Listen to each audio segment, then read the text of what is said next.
प्रधानमंत्री की कॉन्फिडेंस को हमने उड़ा दिया। मतलब आपके प्रधानमंत्री भाषण में आ ही नहीं पा रहे। और मैं आपको एडवांस में बता देता हूं, मेरे भाषण में कभी नहीं आएंगे। कई घंटे तक देश के प्रधानमंत्री का गला घोंटने का, उनकी आवाज को रोकने का, उनकी आवाज को दबाने का लोकतांत्रिक परंपराओं में कोई स्थान नहीं।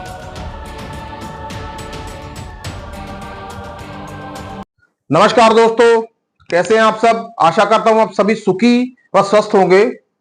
दोस्तों, आज का हमारा वीडियो है संसद के मानसून सत्र पर।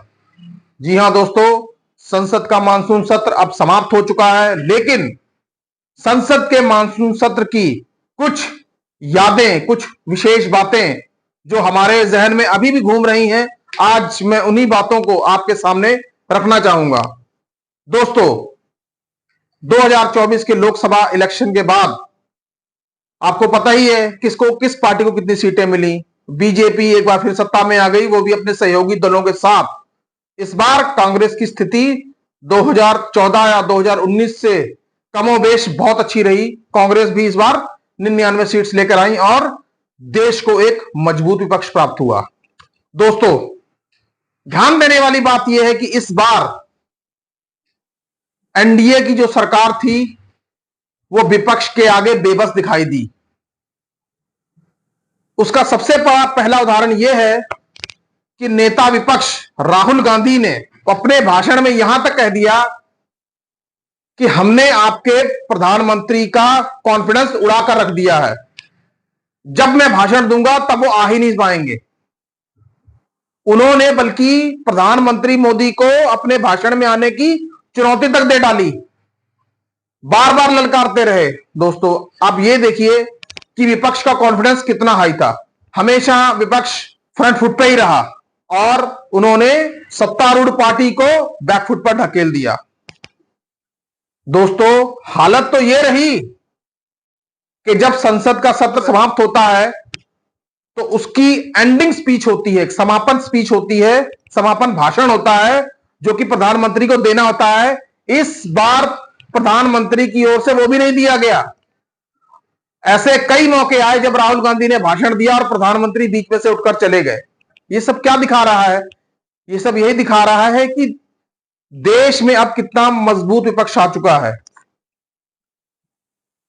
कई ऐसे भाषण अखिलेश यादव ने इतने जोरदार भाषण दिए। महुआ मोइत्रा के भाषण, टीएमसी सांसद अभिषेक बनर्जी के भाषण, कई बार इस संसद के इस सत्र में कई बार लोकसभा स्पीकर के एक तरफा व्यवहार पर सवाल उठाए गए। अभिषेक बनर्जी, राहुल गांधी, इन सभी ने लोकसभा स्पीकर के पक्षपातपूर्ण रवैये पर सवाल उठाए। दोस्तों, खैर, संसद का सत्र खत्म हो चुका है। उसके बाद रस्मी तौर पर एक चाय पे चर्चा की जाती है। चाय पे चर्चा में प्रधानमंत्री मोदी समेत देश के बड़े बड़े लीडर उसमें शामिल हुए और सभी एक दूसरे के साथ बड़ी गर्मजोशी से मिले। लेकिन आप तस्वीरों में खुद देख सकते हैं कि राहुल गांधी कितने कॉन्फिडेंट मोड में बैठे हैं। दोस्तों, अब इसको क्या कहा जाए? ये मजबूत विपक्ष के होने की मजबूरी। दोस्तों, यह सरकार इस सत्र में विपक्ष के आगे इतना मजबूर दिखी, कई बार तो प्रधानमंत्री संसद में से उठकर चले गए और प्रधानमंत्री ने एक ऐसा भाषण दिया जिसकी 2014 के बाद से लेकर अब तक किसी ने कल्पना ही नहीं की थी। प्रधानमंत्री ने तो यहां तक कह दिया कि 4 घंटे तक मेरा गला घोटे रखा, मेरा गला दबाए रखा। सोचिए, देश का प्रधानमंत्री ऐसी बात कह रहा हो, वो भी विपक्ष पे। दोस्तों, राहुल गांधी का कॉन्फिडेंस इतना हाई था कि वो हमेशा फ्रंट फुट पे ही नजर आए और भाजपा बैकफुट पर। दोस्तों, अब बात थोड़ी सी आगे की करते हैं।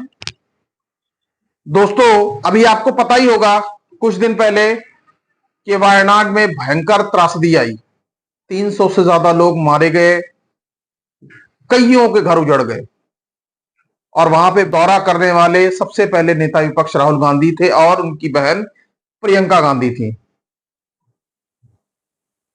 सियासी गलियारों में यह खबर थी कि शायद पीएम मोदी वायनाड का दौरा करेंगे, और उन्होंने वायनाड का दौरा किया भी। वायनाड का दौरा जैसे ही उन्होंने किया तो राहुल गांधी ने एक पीएम मोदी को ट्वीट किया, ट्वीट करके उनको थैंक यू कहा, और यह भी उम्मीद जताई कि प्रधानमंत्री वायनाड की आपदा को राष्ट्रीय आपदा घोषित करेंगे। दोस्तों, बड़ी हैरानी की बात है कि पीएम मोदी मणिपुर में इतना कुछ हो गया, वहां नहीं गए, लेकिन वायनाड में पीएम मोदी को जाना पड़ा। वहां पर पीएम मोदी वहां पे गए और उनका केरल के चीफ मिनिस्टर ने उनका गर्मजोशी से स्वागत भी किया। दोस्तों, ये सब क्या दिखाता है? ये सब ये दिखाता है कि मजबूत विपक्ष होने की वजह से आज सत्ताधारी दल को क्या क्या करना पड़ रहा है। दोस्तों, एक महत्वपूर्ण बात यह भी है कि जब जब राहुल गांधी संसद में भाषण देते थे, बीजेपी के नेता पानी पीते नजर आए। बल्कि इस बात को तो राहुल गांधी ने भी अपने भाषण में संसद में कई बार कहा। दोस्तों, इस बार सत्तारूढ़ पार्टी बीजेपी संसद में इतनी बेबस नजर आई कि अपना एक भी बिल पास नहीं करवा पाई। वक्फ बिल को ले लीजिए, वक्फ बिल विपक्ष के जबरदस्त विरोध की वजह से जॉइंट पार्लियामेंट्री कमेटी को भेजना पड़ा। दोस्तों, ऐसा इसलिए हुआ कि सामने मजबूत विपक्ष था, विपक्ष का नेता राहुल गांधी एग्रेसिव मोड में थे। दोस्तों, संसद के मानसून सत्र की ये कुछ हाइलाइट्स थी, जिसमें आपने देखा ही होगा कि विपक्ष के कई बड़े बड़े नेताओं ने जबरदस्त भाषण दिए। विपक्षी नेताओं ने सत्तारूढ़ पार्टी पर जमकर हमला बोला, और सत्तारूढ़ पार्टी के कई नेता जैसे अमित शाह, प्रधानमंत्री मोदी, अनुराग ठाकुर और भी कई सारे नेता, ये सब संसद में बौखलाते हुए नजर आए। दोस्तों, अगर यह कहा जाए कि ये संसद का मानसून सत्र विपक्ष के नाम रहा, तो यह कहना गलत नहीं होगा। दोस्तों, इस सत्र में विपक्ष का सत्तारूढ़ पार्टी के ऊपर बढ़ता हुआ दबाव, इस पर आपके क्या विचार हैं दोस्तों? प्लीज कमेंट करके जरूर बताएं दोस्तों। इन्हीं सब शब्दों के साथ दोस्तों, जय हिंद, जय भारत।